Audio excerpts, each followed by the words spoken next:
So much and wish good luck నా. So రోమాంచకం ఆ మూమెంట్ని create చేయడానికి మన ముందుకు వస్తున్న సుమన్ విల్ స్పీక్. హలో అండి అందరికీ. Hello, thank you so much.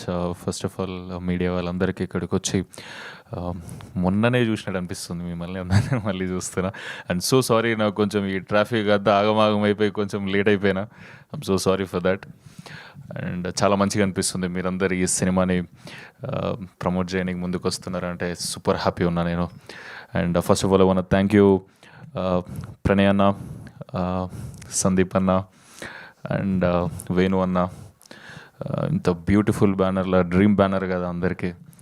ఈ సినిమా చేస్తున్నప్పుడు షూటింగ్ మొత్తం అయిపోయాక అనౌన్స్ చేసినాము. షూటింగ్ చేసేంతసేపు అనౌన్స్ చేయలేదు కదా. అందరు నన్ను అడుగుతూ ఉన్నారు అక్కడక్కడ చిన్న చిన్న న్యూస్లు చూశారు, నువ్వు నిజంగా చేస్తున్నావారా పోయి ఈ సినిమా అని. దానికి ఒక ప్రాబ్లం ఉండేనండి.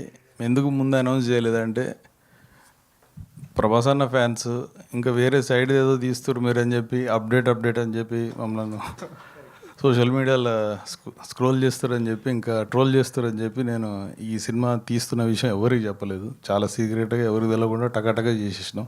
మొత్తం అయిపోయాక పోస్టర్ వదిలినాం. ఎస్. సో యా, అంటే కంటిన్యూ చేస్తే అరే నువ్వు నిజంగానే చేస్తున్నావు రవి అది అని ఇంట్లో మా మమ్మీ డాడీ కూడా వింటలేరు, నమ్మతలేరు. అరే నిజంగానే చేస్తున్నావు నీకు ఎట్లా చెప్పాలి నేను అది ఇది అని.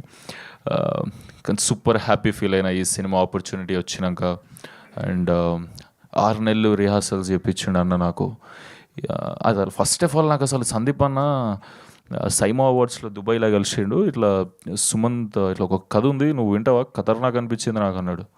నీకు నచ్చితే ఒకసారి లెట్స్ ట్రై అన్న జోన్లో ఉంటే కన్వర్జేషన్ డన్ అన్న. ఇండియాకి రాగానే వెంటనే వింటా అని వెంటనే ఇండియాకి వచ్చేసిన నెక్స్ట్ డేనే వచ్చేసి కథ అరే ఓకే భద్రకాళి పిక్చర్స్ మన కథ చెప్తారు అనేదే సూపర్ హైలు ఉండే. నేను నా ఫ్రెండ్స్ అందరితో షేర్ చేసుకుంటుండే ఇట్లా అని.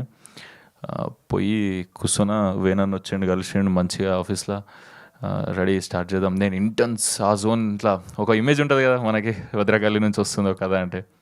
అసలు అన్న నాకు 2.5 hours కథ చెప్పిండు. అసలు నాన్ స్టాప్ 2.5 hours నవ్వినా నేను ఈ సినిమా నరేషన్ ఇస్తున్నప్పుడు. అండ్ బొమ్మ పేపర్ మీద ఏముందో అదే తీసిండు అన్న. ఖతర్నాక్ అనిపించింది. అండ్ నా లోపల అసలు ఫస్ట్ ఆఫ్ ఆల్ నాకు నేనే చాలా కొత్తగా యాక్టింగ్ చేసిన అనిపించింది.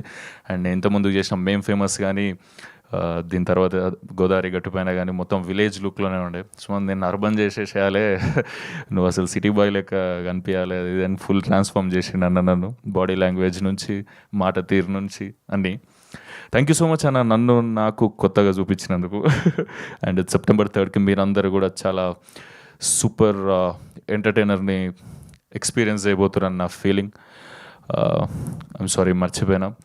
సునీల్ అన్న thank you so much for supporting మీ. చాలా ఎక్కువ గోదావరి గట్టుపైన కూడా సపోర్ట్ చేసినారు. నెక్స్ట్ దీనిది ఇట్లా డిస్ట్రిబ్యూషన్ అనగానే మజా అనిపించింది. అండ్ నెక్స్ట్ కలిసి పని చేస్తున్నాం ఇంకా మస్తు అనిపిస్తుంది అన్న. Thank you so much for supporting మీ అన్న, మజా వచ్చింది. అండ్ యా నా టీం అందరూ అనంతిక ఎక్స్ట్రాడినరీగా పర్ఫామ్ చేసింది ఇందులో. నిజమే చెప్తున్నా, ఆమెకు రోజు చెప్తా కలిసినప్పుడు అలా మజా చేసినాం అనంతిక అని. స్టేజ్ మీద చెప్తానే నమ్ము మజాక్ చేస్తలే, నిజంగానే చేసినాం. అండ్ నా ఫ్రెండ్స్ బాషి, మణి, సోహన్ ఎక్స్ట్రాడినరీగా పర్ఫామ్ చేశారు. ఎవ్రీ క్యారెక్టర్ మీరు గుర్తుపెట్టుకుంటారు ఈ సినిమాలో. డెఫినెట్లీ రోమాంచకం అనగానే చాలా కొత్త పదం అనిపిస్తుంది, ఎందుకంటే అది నిజంగానే కొత్త పదం, అట్లాంటి పదం తెలుగులో లేదు. సో అది అన్న రోమాంచకం అనేది ఒకటి తయారు చేసాడు. రోమాంచకం అంటే ఏ ఇంటెన్షన్తో వచ్చిందంటే ఇది ఎగ్జైటింగ్, గూస్ బంప్స్, రోమాల్ని కబుర్చుకోవడం. రోమాంచితం అనే పదం ఉంటుంది, రోమాంచకం చేద్దాం ఖతర్నాక్ ఉంటుంది అని అనుకుంటే అన్న ఘట్టంగా షాక్ అయినా నేను. అండ్ యా ఇప్పుడు కొత్తగా అనిపిస్తుండొచ్చు, సినిమా అయిపోయాక మనం అందరం మూత పదంలాగా మాట్లాడుకుంటాం దాన్ని. Definitely yeah thank you so much. ఈ సినిమా మీ అందరికి నచ్చుతుందని కోరుకుంటున్నా. Thank you so much. నాకు తెలిసి రోమాంచక మూమెంట్స్ మీకు చాలానే ఉండుంటాయి. ఇప్పుడు నాకు ఇంకాసేపట్లో మీడియా వాళ్ళు అడుగుతారు కాబట్టి నేను ఆ క్వశ్చన్ అడగట్లేదు. సో